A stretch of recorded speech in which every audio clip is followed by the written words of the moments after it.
Staying with us on South Africa Tonight, while the ANC's National Executive Committee meeting is wrapping up, topics on the agenda include the party's controversial step-aside policy, former President Jacob Zuma's refusal to appear before the State Capture Commission of Inquiry, and the country's COVID-19 response mechanisms. JJ Tabane, author and eNCA Power to Truth anchor, joins me now for this conversation. JJ, always a pleasure speaking to you. Let's talk a little bit about former President Thabo Mbeki, believed to have addressed this virtual NEC meeting and raised concerns over a weakened Secretary General's office, which of course is occupied by Ace Magashule. How rattled would the factional cage be over those remarks? Absolutely rattled, and even to you, Faith. I mean, obviously, my sources tell me it's a bonfire inside that NEC right now, and the remarks of President Mbeki are not to be taken lightly.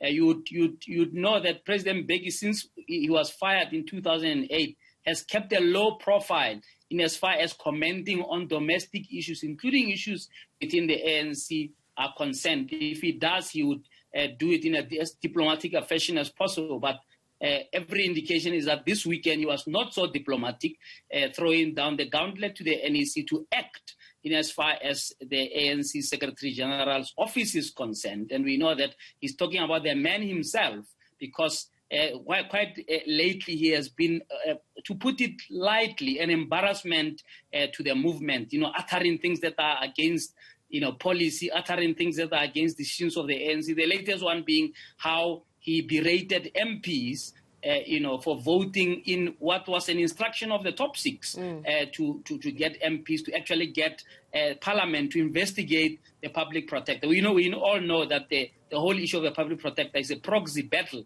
because if the public protector stands, it means that she can, in fact, have her decisions around the CR17 would stand. And so it's a factional proxy battle that is happening over there. So Mbeki's remarks are to be taken very, very seriously, Faith, in terms of the schisms, so to speak, that are deepening in the ruling party. All the issues that you mentioned are a recipe or ingredients for serious divisions and a battle for the soul of the ANC. Well, the battle of the soul for the ANC, but one would say that, on the other side of it, a divided house does certainly fall. How divided is this house? And at this moment, where things currently stand, could it likely fall? I wish there was something new to say in as far as a divided ANC is concerned. You would remember that as far back as 2007 in Polokwane, the then Secretary General Kgalema Motlanthe made a laundry list of things that would make the ANC fall, including the stealing of branches, the stealing of votes, the use of money to influence, decisions. And so when you look at 2017 and the CR17, fights over how this was funded, you just have to laugh, because it's nothing new. And right now, it may be that the CR17, statements are sort of in a center stage. But the question is, all the other people who are contesting 2017 election, which there were at least 5 presidential candidates, were they not using money?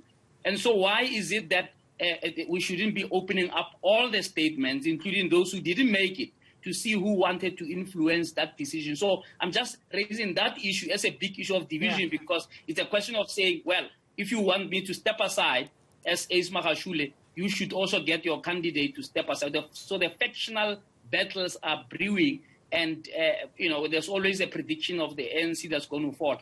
The biggest enemy of the ANC is the ANC itself. It's a question of which ANC will rise and be able to win the day. Is it the ANC that is in the factions of the RET forces, or is it the ANC that has set itself a new path under Cyril Ramaphosa? Well, let me interject there on that note then, JJ, because, of course, there are these allegations that Johan Rupert allegedly summoned President Ramaphosa, former Deputy Finance Minister Mcebisi Jonas, as well as Old Mutual Chairman Trevor Manuel, and told them that if Magashule is not removed this week by the National Executive Committee of the ANC, then support for Ramaphosa and funding for the ANC will be stopped immediately. Are these just rumors, or is it a case of where there's smoke, there's likely a fire?